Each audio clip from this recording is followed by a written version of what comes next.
The Briefcase-Shelter. Item number. SCP-1102-RU. Object Class. Safe. Special Containment Procedures. SCP-1102 is to be contained in a fortified and mine-contaminated safe and unit data classified of site data classified under 24-hour security. Access to the facility is permitted only to prescribed employees with the 4th security clearance level. Since SCP-1102 is a valuable strategic resource, it is strictly forbidden to remove it beyond site data classified without the permission of at least 2 members of the O5 Council. Equipment, supplies of food and medicine contained in SCP-1102 are examined once every 6 months. If necessary, they are updated or replaced. The code for the electronic lock installed on the object is to be known by all personnel entering the object without exception. In addition, the code must be known by at least 3 security personnel, the responsible researcher, Dr. Stutsenko, and members of the O5 Council. The access code is changed once a month. This security measure is designed to preclude accidental confinement of the Foundation employees inside SCP-1102 and the inability to access SCP-1102-1. If SCP-1102 is necessary to complete an objective, the object is given to the commander of the involved MOG on personal responsibility. In the event of a threat of loss or theft of the object, SCP-1102 is to be made unusable by explosives, both from inside and outside. Similar actions are to be taken if there is a threat of theft of SCP-1102 from its place of containment. Description: if the object is closed, it looks like an ordinary closed briefcase measuring 60 by 50 by 25 centimeters and weighing 6.5 kilograms. Its appearance is approximately similar to the models of suitcases produced in the 1970s. The only element that looks out of place is a modern electronic lock. Samples of the materials SCP-1102 is made of did not exhibit anomalous properties during tests. SCP-1102 is made of flammable materials and is vulnerable to fire and therefore requires careful handling. When shaking, a sound is heard, as if there were several heavy objects inside SCP-1102. If the object is open, SCP-1102 exhibits a narrow concrete staircase down to a depth of 4 meters.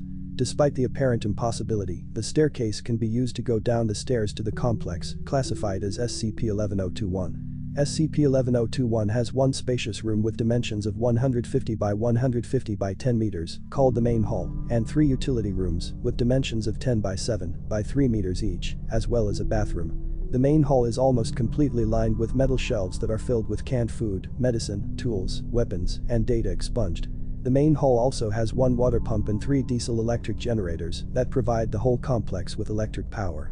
The walls, floor, and roof of SCP-1102-1 are anomalously resistant to damage. During the experiments, an attempt was made to drill a small hole in the floor of the main hall, however, this only damaged the drill. Attempts to make holes in the walls ended similarly. The request to use explosives was rejected due to the fact that it can cause too much damage to the object. Another anomalous property of the object is the reflection of the external impact on SCP-1102 to SCP-1102-1. Slight fire damage outside the object was reflected as fires inside the object. A shot from a 9mm pistol led to breaks in the walls, behind which were found granite layers. These damages were repaired by an external repair of SCP-1102 by sealing bullet holes. This effect does not apply to shaking and changes in the position of SCP-1102 in space. See Experiment Log 1102 for details. If the briefcase was closed from the outside using the electronic lock, it becomes impossible to open the object from inside without the code. This property has been taken into account in Special Containment Procedures. Addendum 1102-1. SCP-1102 was discovered in the attic of an abandoned private home and data classified, Krasnoyarsk, Russia.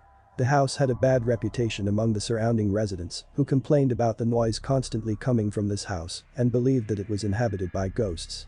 After these rumors reached the organization, Agent Data Classified was sent to examine the house, which resulted in discovering SCP-1102. Agent Data Classified did not open the object following the instructions, but delivered it to Site Data Classified, noting that a strange knock was constantly coming from SCP-1102.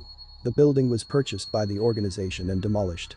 The object was opened using the code scratched on the handle of SCP-1102. The source of the noise coming from the object appeared to be Nikolai Lagunov, a resident of P-Data Classified, who was hitting the walls of the main hall with a sledgehammer in the hope that someone would hear him.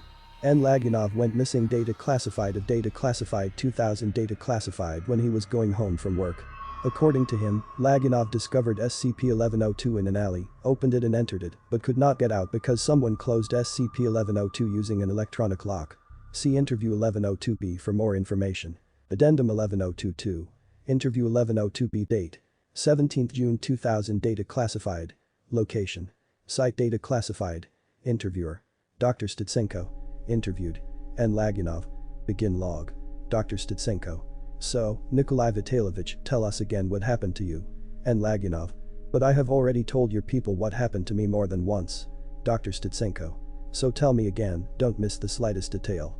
You have spent 6 years in prison and you must know this complex by heart. N. Lagunov. As if I had another option, okay, I'll tell you again. I was going home from work and took a slightly different road to stop by the store. I entered an alley and saw a briefcase. An old briefcase with an electronic lock. Dr. Stutsenko. Why did you decide to open the briefcase and go inside? N. Lagunov. I was curious. I thought there might be money lying there, the lock misled me. I am not paid very well, the subject becomes dreary after these words, I mean was paid, so I couldn't help myself. I wanted to take this briefcase with me and open it at home, but it was already open.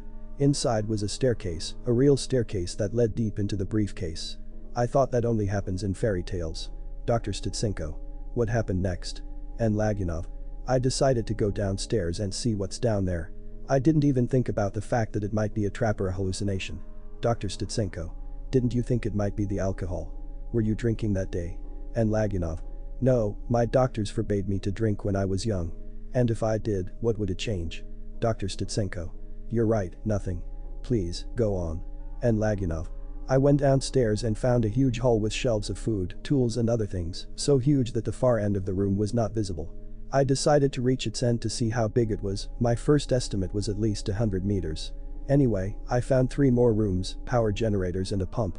After looking around, I threw a few cans of canned food into my bag, pliers, a few more things and rushed to the exit. But I was late, the hatch was already closed. Dr. Stutsenko. Did you try to open it? N. Lagunov. I tried everything. I kicked it. Then I found a box of guns and tried to shoot it. But nothing helped. Nothing took that damn lock. The subject lowers his head for a few seconds and when he lifts it, a tear running down his cheek can be seen.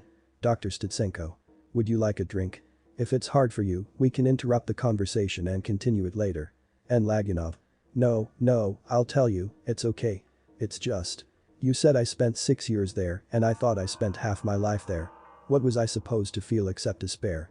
Dr. Stutsenko. Were you trying to keep some kind of countdown, like notches or something? N. Lagunov. Yes, but I quickly lost count and eventually gave up. Dr. Stutsenko.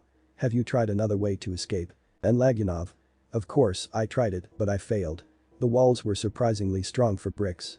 I couldn't take them with a sledgehammer, no matter how much I punched, and I couldn't work with explosives. I could have blown myself up or just collapsed the whole room. Dr. Stutsenko. How did you spend your time in there? Did you have any leisure time? Did you do any self-education or anything like that? N. Lagunov. Well. The first few days I just tried to get out by any means, I stopped only after about 2 weeks. Then I just got over the idea of being stuck in that briefcase for an indefinite period. I started examining the warehouse, I drew a map to make my job easier. This map was catalogued as Document 1102-C, and a plan for the entire SCP-1102-1 complex was compiled on its basis. Eventually, I could navigate through the warehouse like I did in my apartment. It's true that I didn't go to the shelves where data experts were stored, I'm still distracted by their appearance. The subject drinks some water and continues. N. Lagunov. Once I got used to it, I started doing physical exercises, reading books stored in the warehouse, tried to write something myself. In short, I was engaged in all that helped to keep my mind. Dr. Stutsenko. Have you tried to kill yourself? N. Lagunov. Frankly speaking, I tried once, but couldn't. Shot the ceiling instead of my head and never tried again. Dr. Stutsenko. Wasn't there anybody trying to get you out or just go downstairs? N. Lagunov. No. Your people were the first I've seen in all these years. I almost shot them first, so wild I was there. And then I got excited, people. Think about it, people. The subject stops to catch his breath and continues. N. Lagunov. You know Dr. Robinson was fine. Even though he sat on his island for 28 years, he had the sky above him and fresh air. And I didn't have even that. Thank you for getting me out of there. Tell me, when can I see my family? They must have buried me already. Dr. Stutsenko. We will take care of it, don't worry. End log. Footnote. Site data classified management considers successful integration into society too unlikely. Thus, N. Lagunov was subjected to Class C amnesiac and placed in the position of maintenance technician with the first security clearance level and is currently servicing SCP data classified S containment cell. It is still unknown who imprisoned Mr. Lagunov in SCP-1102-1. It has been hypothesized that an unknown person people possessing SCP-1102 could have committed this action to test the facility's capabilities, but for unknown reasons, stopped the experiment and left him in data classified. Despite a number of vulnerabilities, SCP-1102 can be used to contain multiple SCP objects of safe and Euclid classes, as well as a portable shelter. I am requesting SCP-1102 to be assigned the status of Site-1102. Dr. Stutsenko. Denied. Several field tests should be carried out on the facility to ensure that it is resistant to various damages and impacts. If the results of these tests meet the requirements for SCP object sites, a decision will be taken. 057. During the last mission, the object was lightly scorched by fire and 2 other bullets hit it. Taking into account how such damages affect the contents of SCP-1102, I propose to cover the outer surface of the object with asbestos and sheets of titanium alloy. I am sure that this way it will be possible to turn it into a truly reliable mobile shelter. Data classified, MOG data classified.